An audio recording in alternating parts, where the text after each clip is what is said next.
we always say is that homes are about 80% perfect. So we're going to be walking through what things really matter and those that are not as big of a deal as people often think that they are.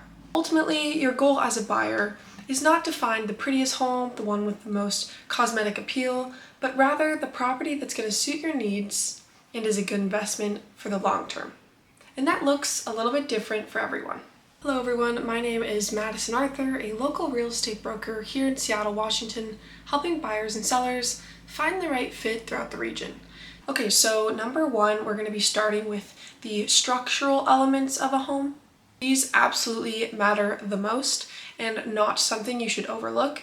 What you'll want to do is get an inspector out to make sure that they're all in good operating condition, and your real estate broker can also help with that.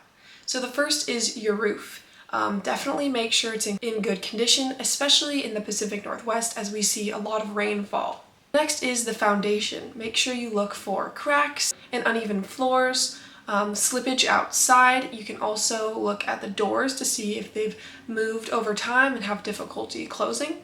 Windows are another big one. Now, some people really like the appeal and the beauty of, for example, an old leaded glass window. That's kind of up to you, what you're willing to manage. That being said, having a window that has lasted for a really long time or is newer or double pane is really important, especially here because we have mold, lots of rain again, and weather that changes often, so it's good to have that insulated.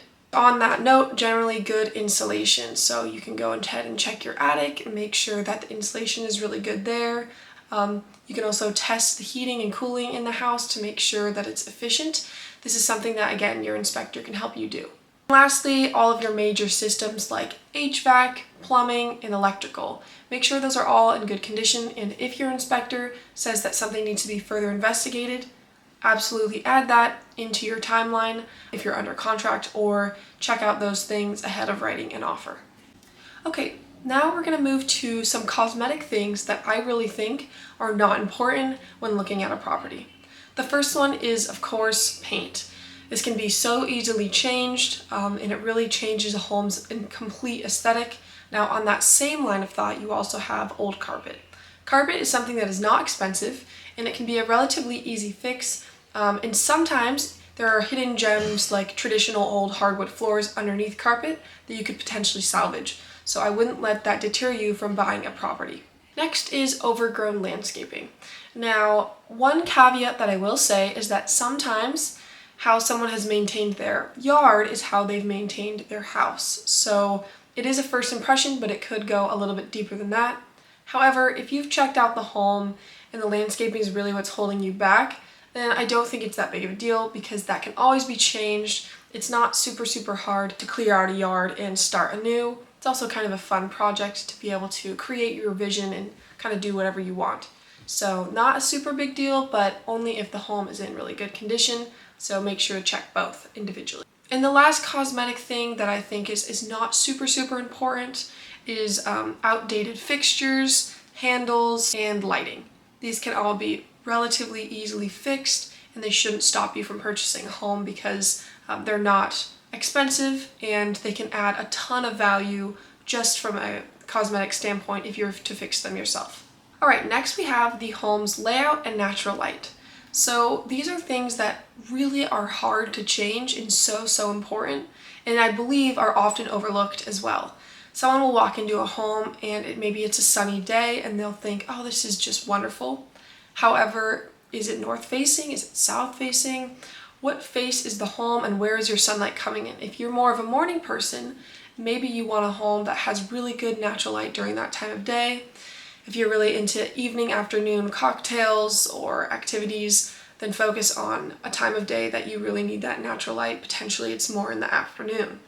Really considering this, especially in this climate, is an important thing to do because it's gloomy and you're gonna want that good natural light coming in. Now, on the same line of thought, this also goes hand in hand with window placement. Are your windows positioned in a place that allow good natural light, but also good furniture layouts? Something that people often overlook is when they walk through a home, they see an amazing layout. It's exactly how they kind of planned, but then they realize the windows are stopping them from putting their furniture in places that they want to, or even something like a TV, where are you going to put your TV? So really imagining how every wall as well as every layout is going to really flow and function for your needs. This is super important. And it also brings me to my last point, which is, what is the floor plan? Is it a floor plan that's going to really function and flow for you? Not just where the bedrooms are located, but where's the powder room? What's going to happen when people get home and put their shoes on the ground? Where are those going to go? Just really thinking about the specifics and not just the bigger picture, because your livability in the home is what matters over time. And so make sure you really focus on that as a forefront when doing your home search. All right, so next on our list is the neighborhood.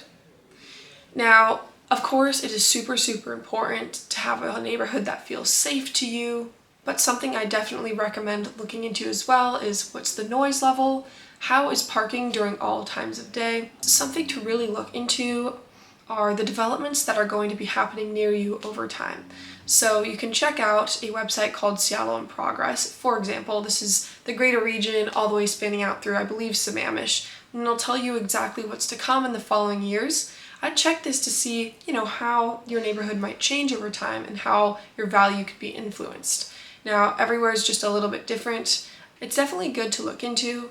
And also, I recommend seeing how your home compares to others in the neighborhood. So overall, just as a recap, make sure you look into the neighborhood just as much as you look into the home.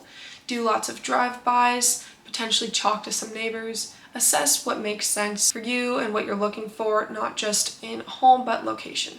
And this really does go deeper than just safety and city, but maybe looking into, where are the grocery stores that you really like to shop at? How do you think your life will function near this location?